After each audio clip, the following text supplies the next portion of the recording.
Sword of Coming Episode 9. In the previous episode, Taoist Lu exposed harsh truths while preparing a precious remedy for Ning Yao. He revealed that Chen Ping'an's life force had been shattered by the mysterious woman, cutting him off from the future he never knew he might have had.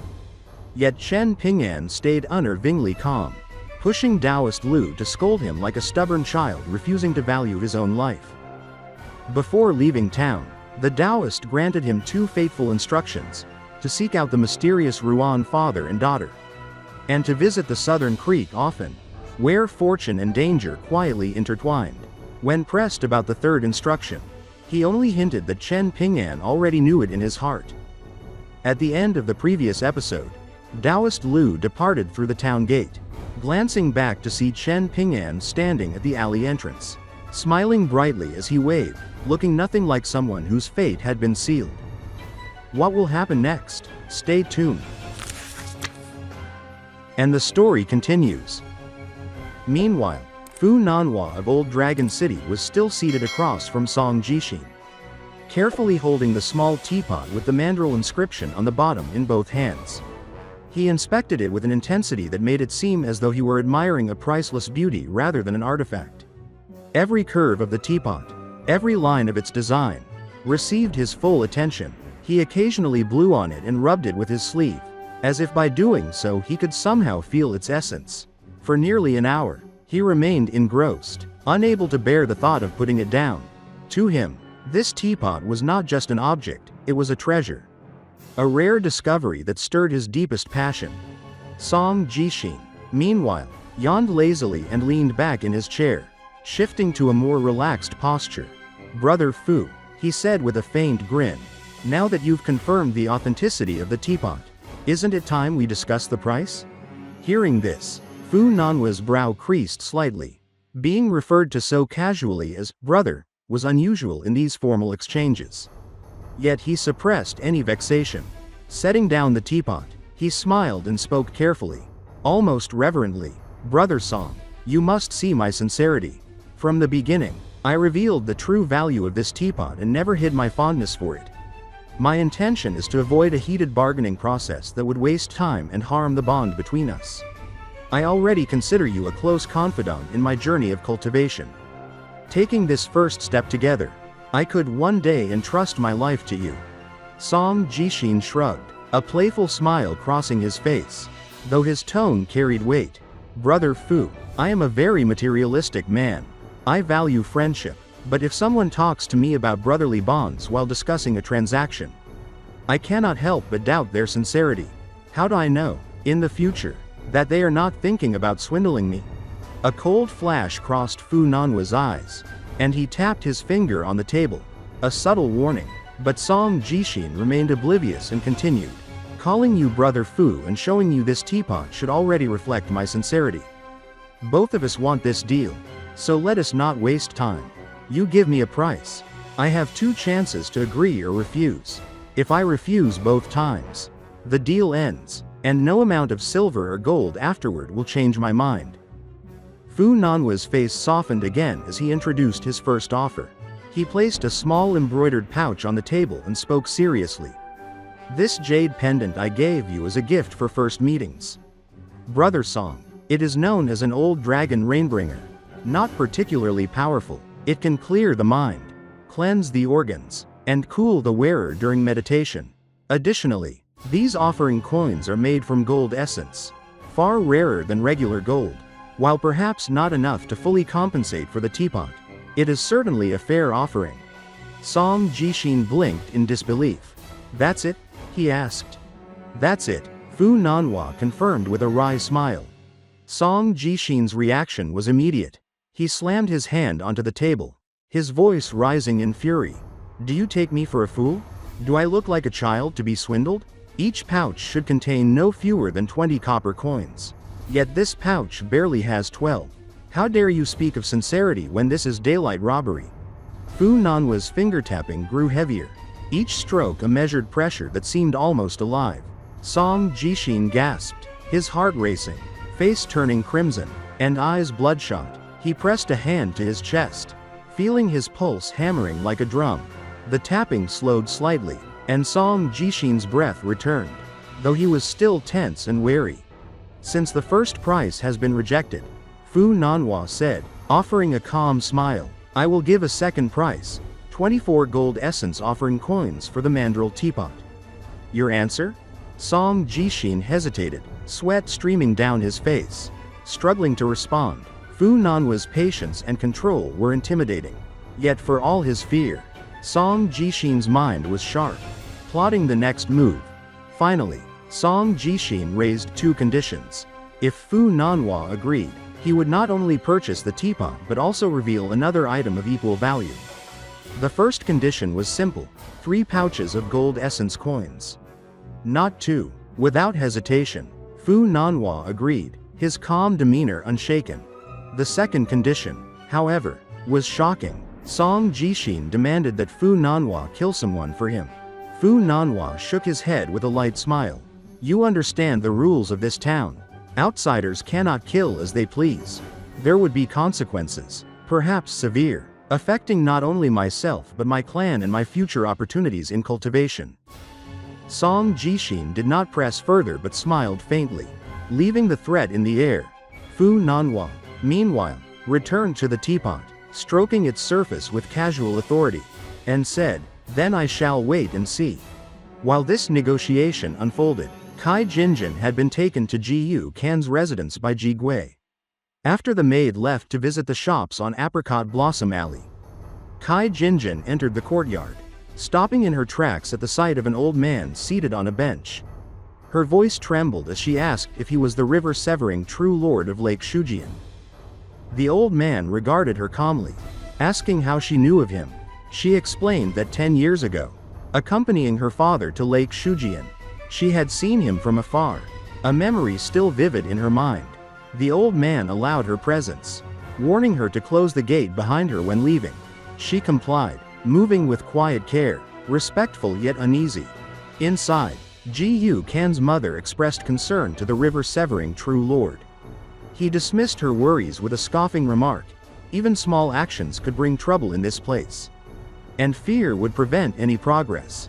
He asked which path she would choose for Ji Kan, Dawn Cloud Mountain or Lake Shujian. He explained that while Dawn Cloud Mountain was a second-rate sect, it produced the rare and precious cloud rootstones, highly valued across the eastern treasured Vile continent. Compared to the small island and modest following he maintained, Dawn Cloud Mountain seemed grander, yet loyalty and opportunity were weighed differently. The river-severing true lord requested a detailed account of a boy named Chen Ping'an. The woman recounted his life, explaining his father's death, whether from an accident at the kiln or misfortune in the forest, and the grief his mother endured. Chen Ping'an had cared for her alone, a small child managing medicine and cooking, even selling leftover herbs to survive. His birth on the 5th day of the 5th month carried ominous superstition, further isolating him. Despite neighbors' occasional aid, he faced cruelty from others in the alley, eventually becoming an apprentice at the kilns. The river-severing true lord interrupted at times, noting the significance of his birth date, and explained that Chen Ping'an's father likely discovered the town's secret, leading to the death of both parents at the hands of a sect. The crude concealment of their deaths was evident, revealing the sect's negligence and ambition. The woman expressed shame, yet affirmed her decisions were necessary under the circumstances. The old man, in turn, acknowledged her intent. Parents act in the interest of their children. Back at Chen Ping'an's doorstep, he spoke to Ning Yao, asking how long people like her stayed in the town. She explained that duration varied, some could leave immediately, others might remain indefinitely, depending on their luck and abilities. Chen Ping'an asked about a tall young woman, sparking a brief exchange of curiosity and concern. Ning Yao explained that top cultivators operate in ways beyond ordinary understanding, sometimes harming unintentionally while following their path. Chen Ping'an asked why the woman had attacked him. Ning Yao suggested it was not out of malice, but part of the unpredictable and dangerous world of cultivation, where intentions and consequences are not always clear. Finally, Chen Ping'an offered Ning Yao a place to stay and entrusted her with a pouch of gold and copper coins, instructing her to leave his house in the care of his friend Lu Shenyang. He described small details, repairing the roof, preserving the yard, and adorning the walls with New Year decorations, a glimpse into his longing for normalcy and connection, tied to memories of his parents. After speaking, he felt a weight lift from his chest and rose to his feet. Right at this moment, the flying sword within the scabbard on the table suddenly began to emit a sharp screeching sound. As Fu Nanhua emerged from Song Jixin's residence, he discovered Song Jixin's maidservant sitting on a small bench in the yard, holding a handful of corn that she was feeding to some chickens. An old hen and a brood of yellow-furred chicks wandered slowly around her, pecking up the corn kernels scattered on the ground. Fu Nanhua gave her a faint smile, and although the maidservant's lips curved slightly in response, it was clear she was not very personable. Perhaps she was simply shy, reserved, or maybe her temperament was naturally aloof. After opening the yard gate, Fu Nanhua noticed Cai Jinjian waiting in the alley outside. Her expression subdued. He closed the gate behind him, and through the narrowing gap, he caught Ji turning to glance at him. It struck him suddenly that, despite her lowly position in the small town, Ji possessed remarkable eyes, delicate and fresh, like a green bud emerging on a branch in early spring. Yet Fu Nanhua did not dwell on this. As the young master of Old Dragon City, he had encountered countless beautiful women and was largely indifferent. Walking alongside Cai Jinjian, he asked, "What happened? Was it not smooth for you?" His voice carried calm reassurance. "Good things take time. Fated opportunities rarely come on the first try, so there is no need to be disheartened." Cai Jinjian, naturally beautiful and with her body refined through cultivation, appeared like a goddess of purity to any mortal at the foot of the mountain. Yet, to Fu Nanhua, her external beauty mattered little. Her displeasure, clearly displayed across her face, was unmistakable. She was irritated, and it seemed she desperately wanted to vent. "Someone got there before me," she admitted. It was one of the leading figures of Lake Shujian, the river-severing true lord Lu Jimao. There was no room to negotiate. He immediately mentioned the master of Ardon Cloud Mountain to assert his seniority. And I barely had a chance to speak before being dismissed from Jiu Kan's yard. Fu Nanhua suggested cautiously, "Let us discuss this after we leave Clay Vase Alley." Cai Jinjian hesitated. "Aren't mystical abilities prohibited here?" He smiled. "Everyone seeking fated opportunities carries some hidden skill. Younger cultivators like us are somewhat limited, but those closer to sage level face greater suppression. In theory, the closer one is to becoming a sage, the weaker they become here. But imagine a powerful cultivator unleashing their abilities. Even at the cost of their Dao foundation, surely they would not be powerless against people like us." She countered, "But with a sage overseeing this place, the river-severing true lord would never dare act so boldly. We are here to make allies, not enemies." Fu Nanhua replied, "If our lives are threatened, we must avoid antagonizing seniors at all costs." Cai Jinjian agreed, nodding. "You are right, brother Fu. Better safe than sorry." Yet, her disappointment returned as she sighed. "I do not want to give up so easily. I promised you 10 cloud root stones. How can I explain to my seniors if I return empty-handed?" As they emerged from Clay Vase Alley, both felt a sudden weight of pressure, an unmistakable presence that caused them to exchange glances before looking away. Fu Nanhua was initially excited, but he quickly calmed himself, reflecting that he had acted within the town's rules. If not interference from the enigmatic sage, then where was this pressure coming from? Perhaps it was the river-severing true lord, someone he had not encountered before. Cai Jinjian, however, was simpler in her thoughts. Believing Fu Nanhua's assessment was correct, that the river-severing true lord had been watching her. Fear crept into her heart, and she silently thanked herself for complaining only mildly earlier, careful not to disrespect him. Both continued along the street, absorbed in their thoughts. Distance from Clay Vase Alley lifted the tension slightly. Fu Nanhua relished the fated opportunity he had obtained, while Cai Jinjian wrestled with the burden of her clan's expectations. Curiously, Fu Nanhua asked, "Why have I never heard of a river-severing true lord from Lake Shujian? Old Dragon City is in the south. True, but all true lords are renowned. How could I not know him?" Cai Jinjian lowered her voice in explanation. He is not truly a true lord. He is merely a sanctimonious spiritual master from a disreputable sect, giving himself a title to appear more important. Emperor Yuanwu's ancestors were cautious with true lord titles. They can only be held by one person at a time. With centuries between them, there is no way such a title could be carelessly claimed by a rogue like Lu Jimao. Fu Nanhua nodded, enlightened. Each true lord wielded immense influence, supporting and regulating the empire.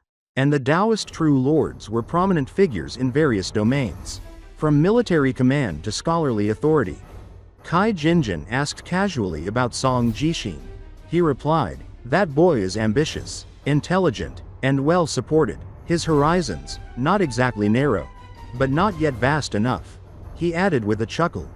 At the archway's foot, Fu Nanhua murmured, "In times of great fortune, even heaven and earth combine to assist me." Meanwhile, Cai Jinjian looked at the plaque reading, "Refrain from looking outward." Feeling her previous enlightenment in Clay Vase Alley had vanished, leaving frustration. Inside Song Jixin's residence, the main hall bore the name, Farkeep Hall. Unsigned, likely not the work of a famed calligrapher.